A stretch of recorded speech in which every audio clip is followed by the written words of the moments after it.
Okay, so this is me at 100 pounds versus me at 180 pounds.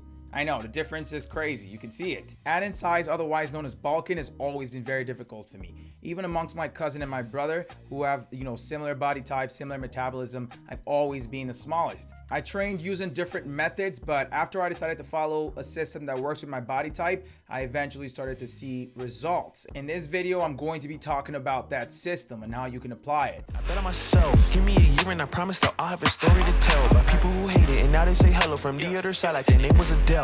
I cannot stop, that's from the box state to the east side to the coast. Being skinny tends to mean that you have a very fast metabolism as well as a lack of appetite. And I'm saying this based on experience because I'm a hard gainer. So that's how it works for me. So I tend to not have a lot of appetite and, getting a lot of calories into me is usually hard. So essentially as a skinny person, how you want to attack your training and eating has to be different than someone that's, on a larger side or has a more balanced metabolism. So what you want to do when it comes to your eating is you want to eat as much calories as possible. You don't have to always eat your calories. You can always drink your calories as well. So making smoothies, calorie-dense smoothies, things like that will help you out. You can also, go half and half between a clean bulk and a dirty bulk, or just, outright go for a dirty bulk. When I say clean versus dirty bulk, clean bulking means that all you have to do is eat a lot of clean meals, but eat a lot of it. And you can't get a lot of calories from clean food all the time because they tend to have lower calories. But if you have a pizza, a burger, something like that,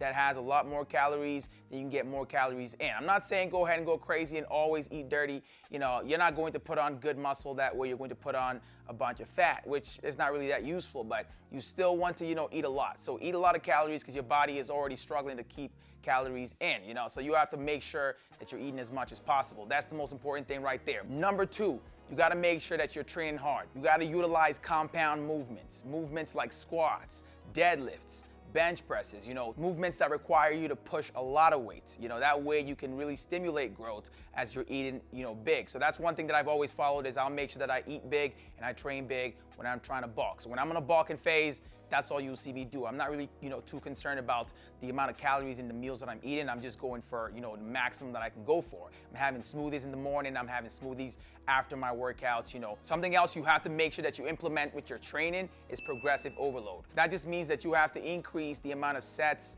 the amount of weights, the amount of reps, things like that you do for every exercise as you, get stronger, as you can handle more. You got to push more and keep challenging your body to grow. It's the only way, especially as a hard gainer, like I said. So if you're skinny and you're trying to bulk up, essentially what you have to do is eat as much calories as you can and train with, as much heavy weights as you can. If you're a beginner, I wouldn't suggest going for the heaviest weight immediately. So start, kind of easy. Start with something you can work with and progressively overload. So increase the weight load as you get stronger. So that's pretty much it right there. I hope you guys have found this one useful. If you did, you know what to do. Go ahead and spam that like button for me down below. If you have any questions, drop them down in the comment section. I'll see you guys in my next video. It's Tommy with the Midas MVMT, and I'm out, y'all.